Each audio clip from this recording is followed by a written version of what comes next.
Salam xanımlar, kanalımıza ve yeni videomuza hoş geldiniz. Bugün sizin çok istediğiniz ve Shorts videosunda 50 mindən çox baxış alan kartoflu bükməni reseptini sizinle bölüşürəm.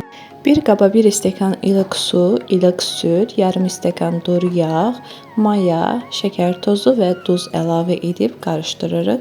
Daha sonra 1 ədəd yumurta əlavə edib qarışdırmağa devam edirik və 6 stəkan unu yavaş-yavaş əlavə edərək yumuşaq, ələ yapışmayan xəmir yoğururuq. Asta-asta unu əlavə edin ki, hər un fərqli olduğundan unun qədəri dəyişə bilər. Bu formada xəmirimizi yoğurduqdan sonra üzərini bağlayıb 1 saat mayalandırırıq. 3 ədəd kartofu qaynadıb püre halına gətirib üzərinə şüyüd, duz, istiyoz, çərə yağı əlavə edib qarışdırırıq.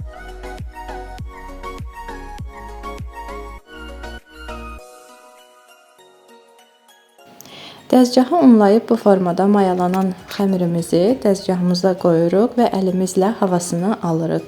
Bunu etmək vacibdir, çünki xəmirdən o zaman maya qoxusu gəlməyəcək. Xəmirimizi 3 hissəyə ayırıb kündələr edirik və bu formada açırıq. İçliyə əlavə edib rulet formasında büküb videoda gördüyünüz kimi hissələrə ayırırıq.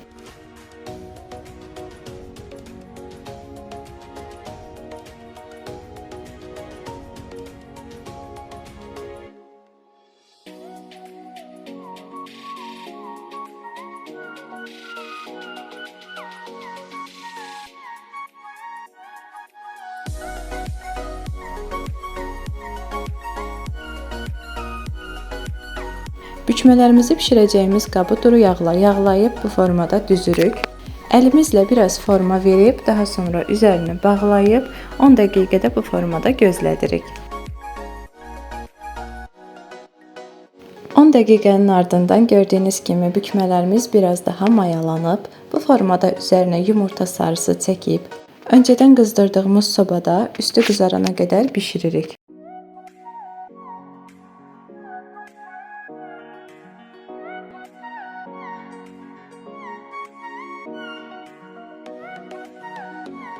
Gördüyünüz kimi bizim bükmələr çox gözəl nar kimi qızardı. Həqiqətən dadından doymayacağınız yumuşaq kartoflu bükmələr alınır.